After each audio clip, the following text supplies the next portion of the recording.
News Tamil கழுகு. திருநெல்வேலியில அல்வா சாப்பிட்டு மகிழ்ந்த முதலமைச்சர் ஒரு எம்எல்ஏக்கும் அல்வா கொடுத்திருக்காராம்.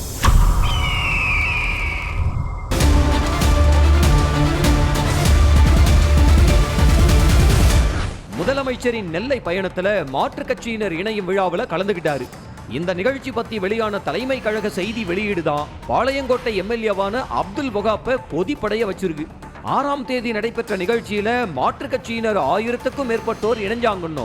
நிகழ்ச்சியில அமைச்சர்கள், நெல்லை கிழக்கு, மத்திய, மாநகர பொறுப்பாளர்கள் உடனிருந்தாங்கன்னோ செய்தி வெளியீடு கொடுக்கப்பட்டுச்சு.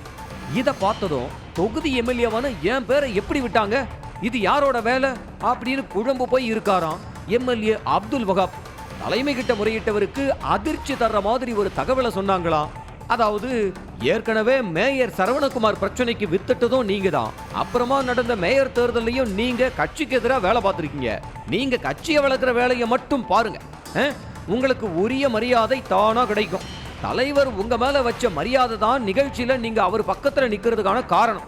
பெயரை விட்டதையெல்லாம் பெருசா நினைக்காதீங்கன்னு திமுக தலைமைக்கு நெருக்கமானவங்க கொஞ்சம் கோபமாவே சொல்லி எச்சரிச்சாங்களாம்.